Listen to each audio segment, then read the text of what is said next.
Hey guys, today I'm going to be filming my mental illness story.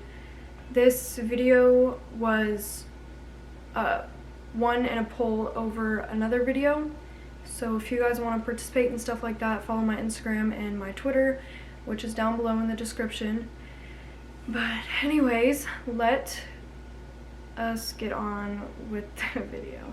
So I guess we'll just start where it kind of like started, I guess.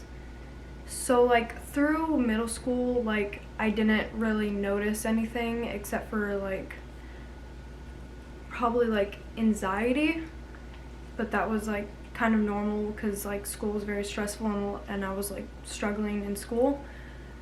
But my freshman year is when it like really like started a lot. At the beginning I had, oh my god. See, I didn't think this video was gonna be that hard to film, but now that I'm actually filming it, like, I don't know why, but my like stomach hurts so bad. But freshman year, I had just me and my one best friend. That was it. It was just always me and her 24/7. But then when I got to high school, me and her kind of grew apart. Oh, and through like middle school, like it was just always us. And me and her kind of grew apart, so it was also harder going, like, making that big transition from middle school to high school and not having that one person that was always there for me just kind of like disappear out of my life completely. So also through that year, I had taken my first cruise with my family, which was the second week of school. And I already kind of had like a weird, awkward like lunch table. And like it was just people I've never met before. Like I can even like see the table exactly and the people who were at it. And so after I had gone on this cruise of only being in school for like a week, like the second week of school, and I'm already out. And so when I came back, all the people that I sat with at that lunch table had kind of found other tables to sit at, and that was the first time I've ever eaten lunch in the bathroom, because I just had so much anxiety over the fact of sitting alone. I don't like being alone at all. I've never had an easy time being alone or doing things alone. Like if I go to the grocery store, someone's always with me. If I go get food, someone's always with me. And it's just like little things. And especially at a high school cafeteria, no one wants to sit alone. And I've always been the type of person that if I see someone sitting alone, I'll go and sit with them because I have empathy for that. I know what it's like to feel alone and like no one's there for you. So I was like, screw this, I'm not sitting at a table alone, I'd rather eat in the bathroom. So I wasn't really hungry that day because I kind of had like anxiety, like, well, what am I going to do for the rest of the school year? Like, I have no friends, I have no one, and like, am I going to have to sit in the bathroom for the rest of the school year? So luckily, in a business class with this girl, and she's like the best person I've ever met. She made my freshman year so much easier. She also made me a more outgoing person, and if she's watching this, she knows exactly who she is.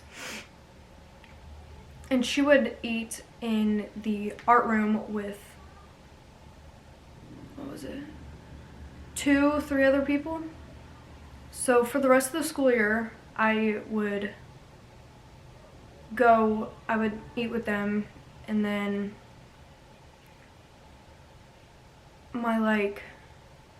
throughout my freshman year, I noticed, because like I really didn't know what anxiety or like depression or like mental illnesses was, because it wasn't really talked about in like school and my home, and it was almost looked down upon for mental illnesses. So I just was like, okay, I guess this is normal, it's just me being a teenager.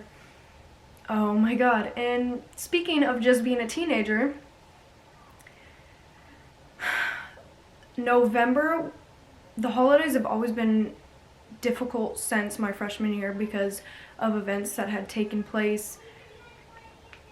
So as it was getting closer to the holidays, things were getting harder and harder, and my depression had gotten worse, but I didn't know what it was.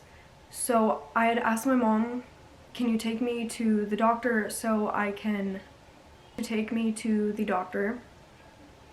And I was going there to see if I had depression, and I was also going there to get my blood drawn to see if I had thyroid cancer, which runs in my family, and symptoms, part of that are anxiety and depression, so we thought that that might have been the case. And I was telling the doctor like all these things that like I had gone through, and just basically how I was feeling, and his answer was, it still frustrates me to this day, his answer was, it's just because you're a teenager, you'll get over it. That's what he told me. That's what he told me. That's what he freaking told me. So after he had said that, I was enraged, and I just wanted to leave because no one wants to feel unheard. No explanation, there's no help for me. I'm just gonna feel like this till I'm like 18 or an adult, because I'm a teenager. That's why. Got my blood drawn, test results came back and it was negative, so I didn't have thyroid cancer. After that, a lot of things that I don't want to talk about on the internet or in the public eye, a lot of family things had occurred, and that was... Are you kidding me? If I cry and ruin my eyelashes, I'm gonna be pissed. And that was a very hard time through the rest of the year. And then summer into sophomore year, I had kind of... Oh no, like towards the end of the year, I had met a new group of people, and they were like, they did like Bible study together and stuff like that. So I had kind of pushed the other friend group that I was with away and focused more of my time into this other friend group because I was happy doing Bible study and devotionals and going to church together. It made me happy.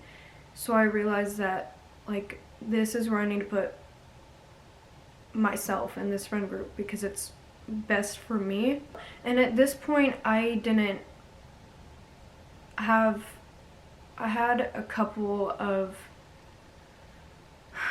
suicidal thoughts during my freshman year and had attempted once or twice.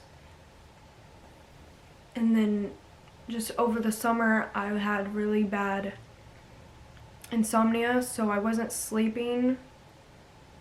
I either wasn't sleeping or I was sleeping all day through the night to the next day. Like it was like my sleep was so messed up. And cause like the insomnia would keep me up for days upon days, and then my depression would hit like that, and I'd be either dealing with the same stuff, not being able to sleep, or I'd be sleeping like to the point where I would just be in bed all day and I would only leave my bed to go to the bathroom. I wouldn't even bother getting up to eat. I just kind of kept snacks on one side of my bed and just ate like that for several weeks. And my sophomore year, that was my better year for high school, I would like to say. But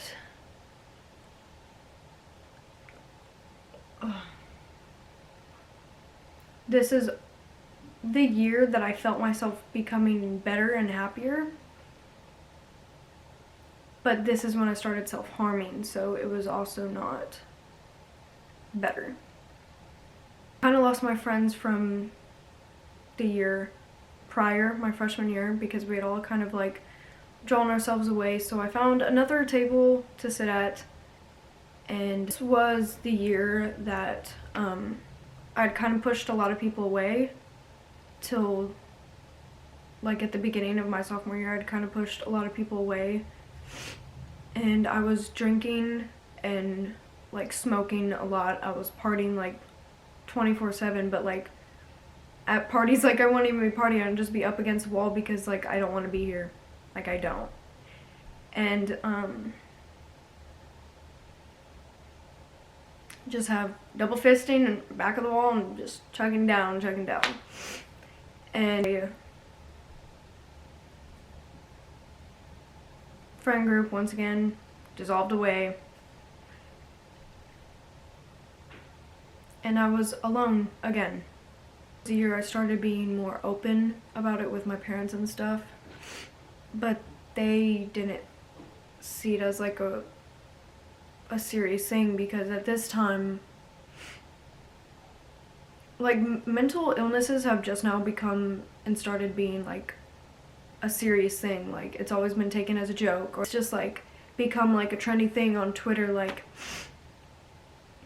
that people don't take anyone with this illness seriously anymore. Like, so my parents had kind of seen it as a joke, or like I did it because I didn't want to go to school, or I couldn't wake up for school because I didn't want to go. And I had finally showed my parents what I had done in a self-harming way, and they kind of took me a little bit more seriously, but at the same time they didn't. They still saw it as, oh, you just don't want to go to school. Like, I can't believe you would go to this extent just so you didn't have to go to school. Because I skipped school a lot my sophomore year. My sophomore and junior year, like, I couldn't, like, do school. Like, my focus wasn't there. I wasn't doing good in school. I tend to be failing majority of it. And during my sophomore year, I was also, should I talk about this? I was also, sexually harassed. I was having guys trying to stick their hands in my pants during school and class, and it was not okay. So I tended to skip a specific class a lot more for that exact reason. And like, I didn't know how to bring it up or talk about it or like get it to stop, because it was just so uncomfortable to even think about or talk about, that I never even told anyone about it, and now I'm saying it online. My junior year comes, and my junior year was horrible. This was a year that I was put into a mental hospital. So my mental state was even worse. My self-harm was getting even worse, and I was thinking, I was having suicidal thoughts almost every day. School was getting a lot harder. I would have panic attacks during school, but I was surprisingly very well at hiding it, because it was specifically in one class that I had a lot of anxiety and I had panic attacks in, and I didn't know anybody in the class, so I would do my very best to hide it so people didn't think I was crazy and hyperventilating and passing out, because I'm not getting enough enough oxygen to my brain and my heart, that I would just pass out. And so I was doing my best not to have that happen, because I have passed out from hyperventilating because my anxiety is so bad. And I would just get up and go to the bathroom, or I would be like, I don't know, it was just so bad that like I would start skipping that period because I was like, because it was like in the same class every day, and I don't know why it was specifically that class. So after a while in my junior year, school's still getting worse, nothing's getting better for me. Me and a family member had kind of gone at it and gotten in a fight over something so stupid. And they had kind of just said, like, get out, I don't want you in my house anymore. And I was like, fine by me. Like, I'm good with that. And so I also had work that day, so I packed up a majority of my stuff. And this was during the month of October, my junior year. And packed my stuff and went to work. Finish off the story before my camera died. I was supposed to be spending the night or staying with my grandparents, and then my family member decided that they didn't want me to leave or stay with my grandparents, so they had called the cops and asked what they can do about a runaway. Not running away. Let's get that straight. I was not running away. The cops had basically said, like, that's a tip, we have to come, because if not, then if anything happens to your daughter, we would get in trouble and we would take the consequences for that. So without my acknowledgement of the cops coming, I didn't know that the cops were coming.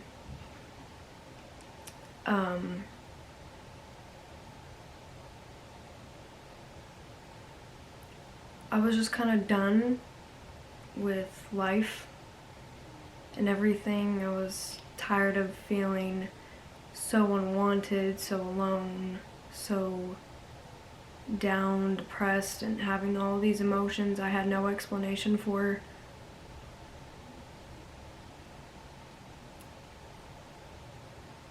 And I kind of just, I didn't want to do it anymore. So I had taken a pocket knife that I was given for Christmas for to bring when we go hunting at the deer lease, and I had taken the knife and I just kind of went crazy on my arm, and I was just gonna do it till I bled to death. And before I could get to the second arm, if you know me, I'm very queasy, I'm very, like, I have not a very tough stomach. I'll literally gag or, like, get nauseous for a lot of things, especially blood, bones, and like just anything like that. I would not be the best doctor at all, or surgeon. And so in the process of going fucking ham on my arm, I had cut too deep to a point that I'd seen something, and it made me want to throw up, and then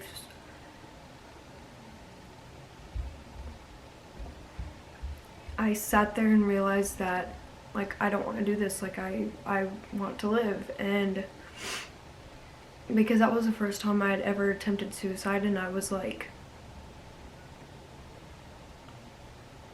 I felt like I could have actually gone through with it that one time. So I had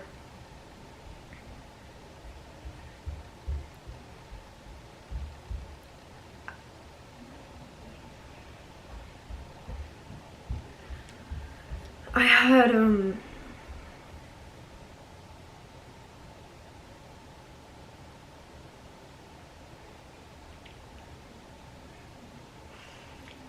know, like when you're about to cry and there's just like burning in the back of your throat? That's what's happening. So it's hard for me to talk right now. I had went downstairs and I was bawling my eyes out and freaking out to my mom. And I was just so angry and frustrated, and like it was almost like every emotion that I could feel at that point was hitting me. My mom, there was a towel on the countertop of the kitchen. She like kind of wrapped my arm with it. And then all of a sudden, a cop walks in through the front door. And I was just kind of like, okay, like why? And I just kind of like went blank. And like I was so like, really, like the cops had to be called? Like, are you kidding me? So then they call an EMT and the cops are kind of talking to my parents, and I'm not focused on their conversation. I'm more focused on another conversation I'm having with a person, and we're basically telling my parents like, we've seen stuff like this happen before and the parents didn't take it seriously, and the second time we came back it was for a different reason. And if you don't understand, what they meant by that is basically their child was gone. We get in the car and we go to a hospital, and I thought we were going because I maybe needed stitches or something, or needed to see if my arm was okay and stuff like that. And these ladies are asking me questions like just like the procedure questions, like, do you want to hurt anybody else? Do you still want to hurt yourself? Do you have suicidal thoughts? Do you do this? Do you do that? Just questions like that. And after I get done answering those questions, they talk to my mom, and one of the ladies comes up to me and says, hand your mom all your belongings. You're going to be like inpatient or something like that, like in our care.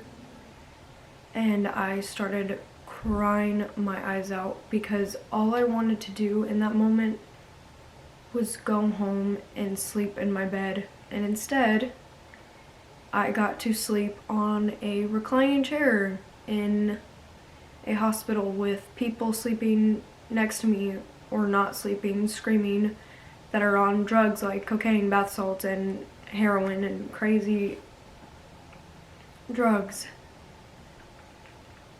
And I was supposed to be there for 2 weeks.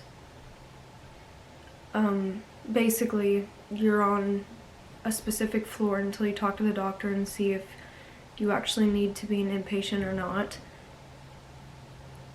And when I finally got to talk to the doctor,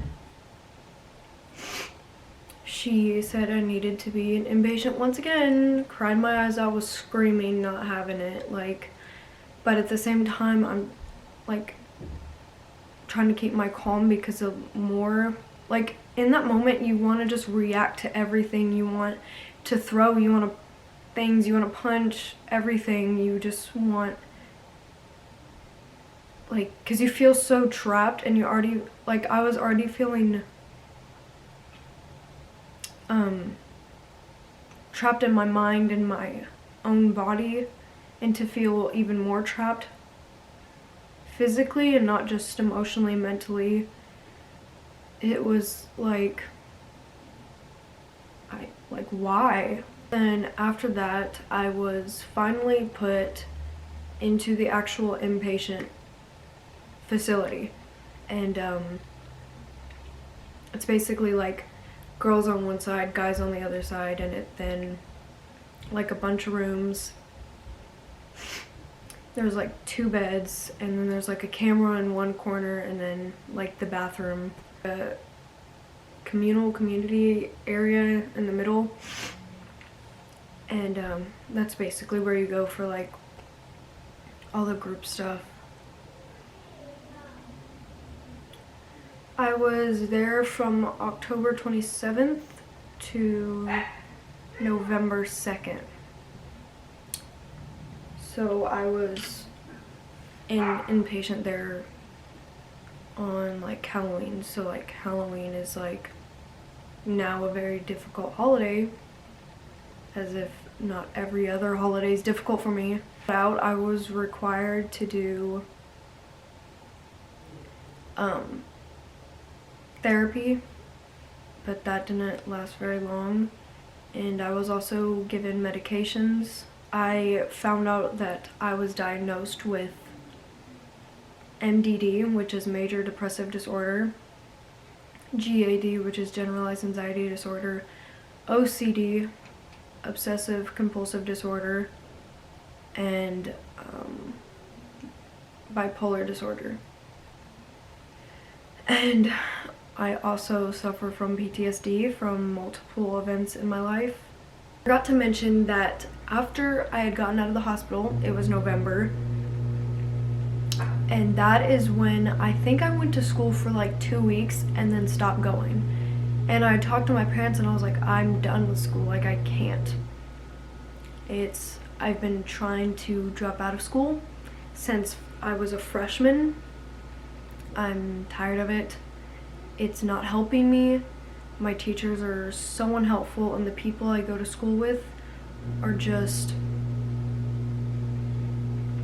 I mean, high school's just terrible for a lot of people. But like the high school that I went to, there was like really good moments at my high school and really fucked up moments that I wish I could just erase from my memory completely.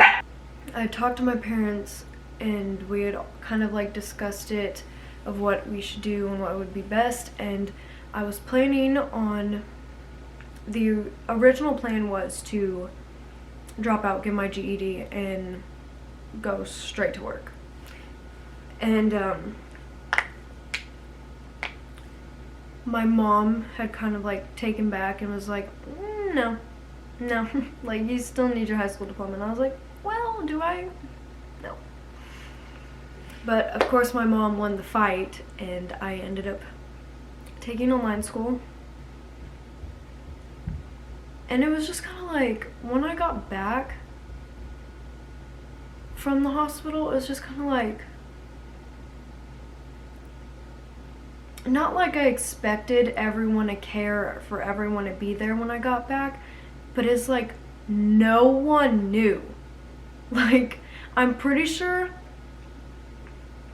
like, none of the people I talked to, none of the people I was acquainted with, none of the people I was friends with or anything, no one knew except for one person, and it was the person I was dating at the time.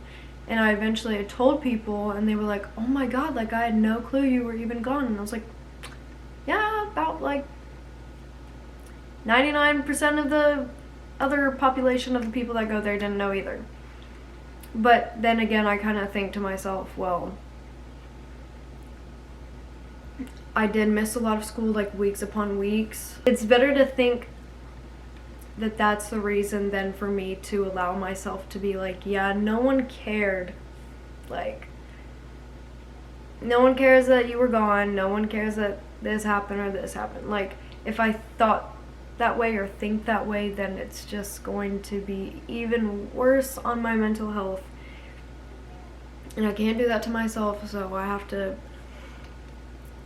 think more positively. But now that I've spent like 40 minutes talking about that, I'm gonna tell y'all my ways, because in the hospital they gave me ways to cope with it. But a lot of their methods don't work for everybody. So I've kind of created my own methods of coping with specific things. Not all of these are for every single one. Some of them are specific to anxiety or depression and stuff. So the first one is work on something that makes you happy. So for me, even if I don't fully go through with it, creating a business or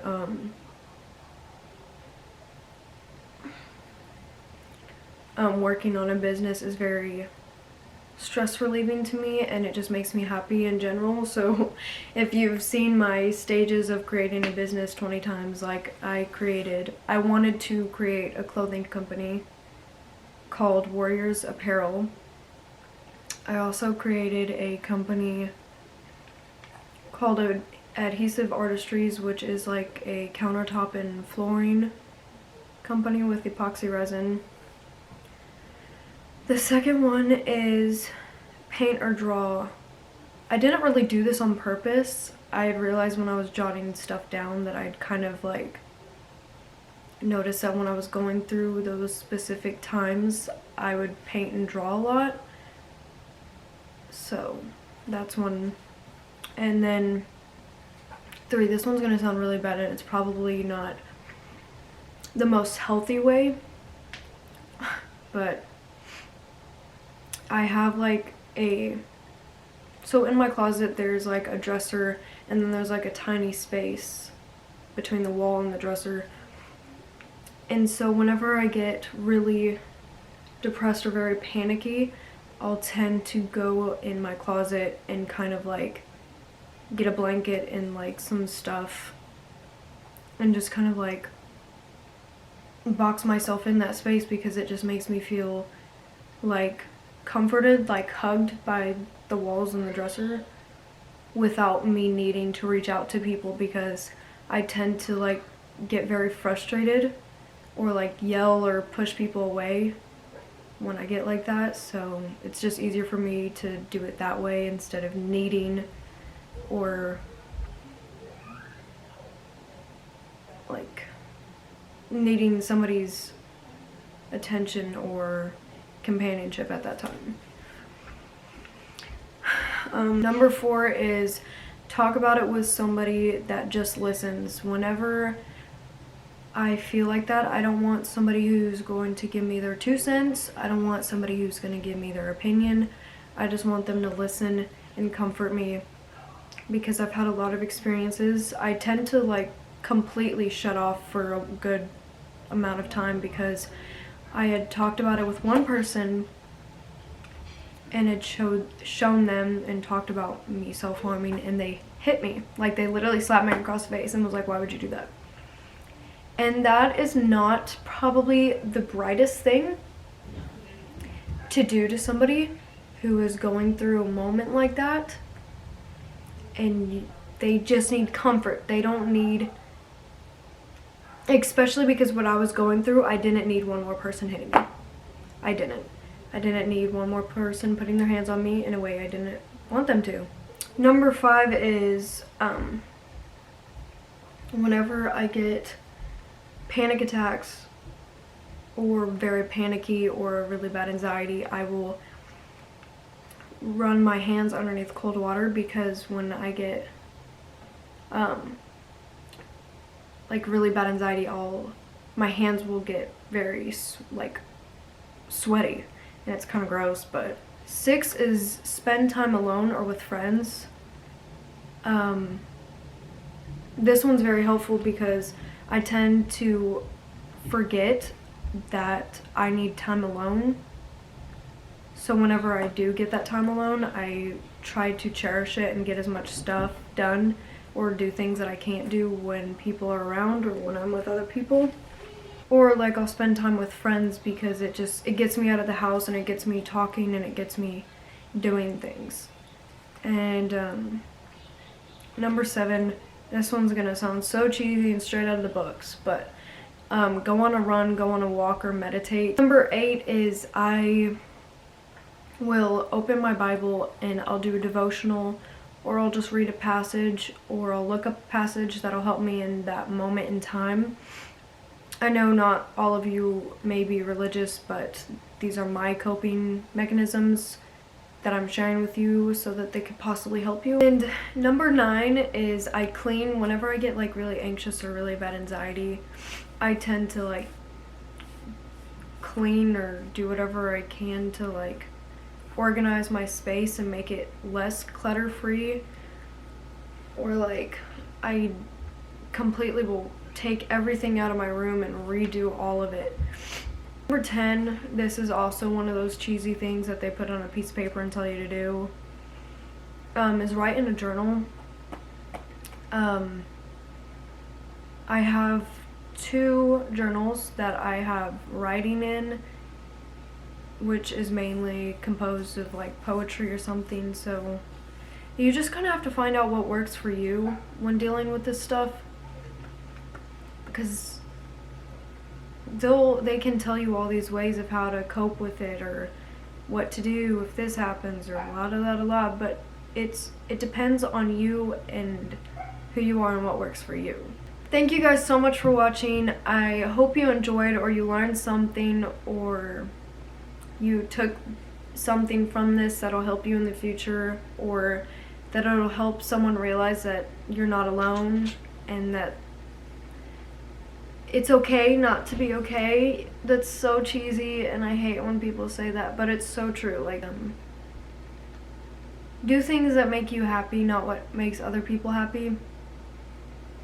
And try to surround yourself with people that love you unconditionally and will have your back. That's very hard because there's a lot of fake ass people. But it's okay. Anyways, I hope you guys enjoyed. If you haven't already, please leave a like and comment stuff that you want to know or what's the next video. Follow my Instagram and my Twitter so you can be a part of the next poll when I ask what video y'all want to see next. And please subscribe so you can see my next videos coming out and maybe more on this topic. And for those of you who participated in the poll and wanted to see the other video, that video will be coming out next after this video. So subscribe so you can look out for that and turn on my post notifications. Anyways guys, thank you so much for watching. I hope you enjoyed, and bye.